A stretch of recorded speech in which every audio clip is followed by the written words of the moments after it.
Hi! So for today's video, may quick getaway tayo dito sa Arayat. Ito talaga yung isang relaxing spot na perfect for family, friends, or kung gusto mo lang tumakas sa stress ng buhay. Stress sa work! Eme! So kakarating lang namin dito guys, and first impression, ang peaceful ng place.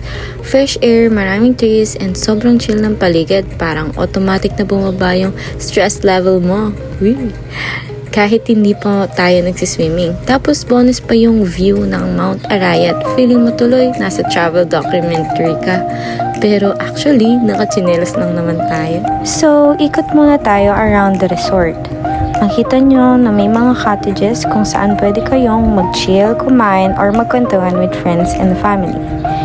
Perfect siya for barkada outings, birthdays, or family bonding.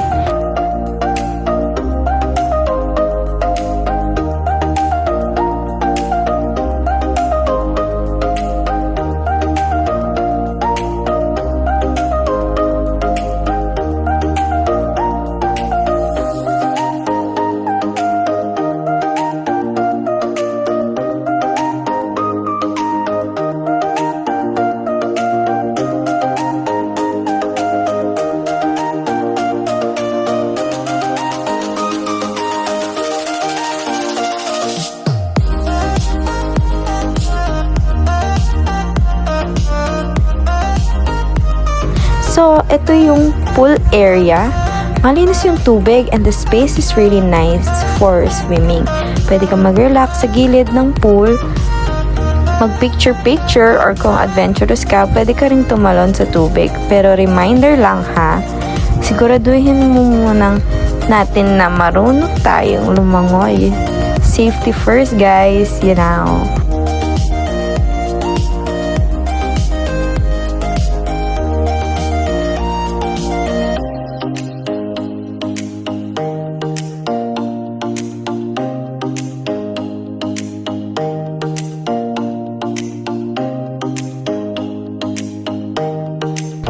Doon naman sa main cottage, 2 floors siya actually with 2 bedroom. 1 bedroom sa taas with toilet, tapos another bedroom sa baba with toilet and bathtub. Tapos meron ding public bathroom doon sa may bandang kitchen sa baba. Hindi ko na pala na-videohan kasi excited na mag-swimming si Bakla. Eme!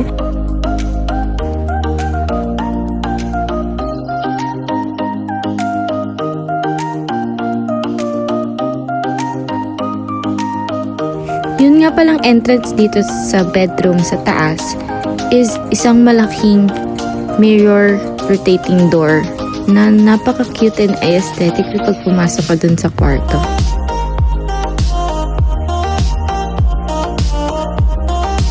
Dito rin pala sa taas, makikita mo yung view ng isang parang taniman ng mga guyabano ba yan? Hindi lang ako sure, pero hindi kasi pwedeng bumaba dun sa baba. Pero maganda yung view, may overviewing siya na pwede kang humiga and mag-picture-picture.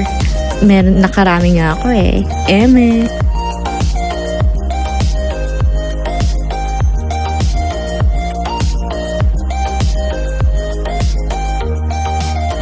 May isang cottage na good for karaoke bonding na may talagang view siya ng Mount Arayat.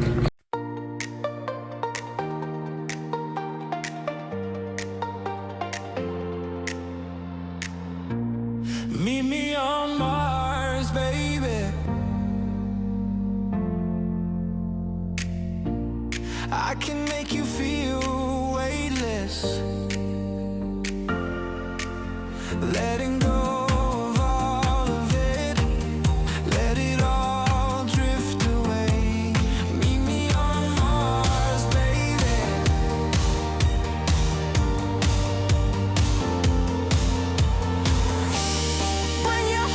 So habang nandito kami, nag-enjoy lang kami mag-swimming and hanging out. Ang sarap lang ng vibe dito kasi very relaxing and hindi masyadong crowded. Like exclusive talaga yung place. Perfect place siya if gusto mo lang magpahinga and mag-recharge. Minsan kasi kailangan din natin ng break sa life, lalo na sa alarm clock sa umaga. Hi! Isa pa sa mga maganda dito is the scenery. since malapit siya sa Mount Arayat and ganda ng view, especially kapag nagpicture ka. So kung mahilig ka sa Instagram photos, TikTok videos, or kahit pang profile picture lang, marami magandang spots dito. Automatic pang aesthetic yung background. No filter needed talaga. Overall, simple lang yung place but very relaxing. Sometimes the best trips are the simple ones.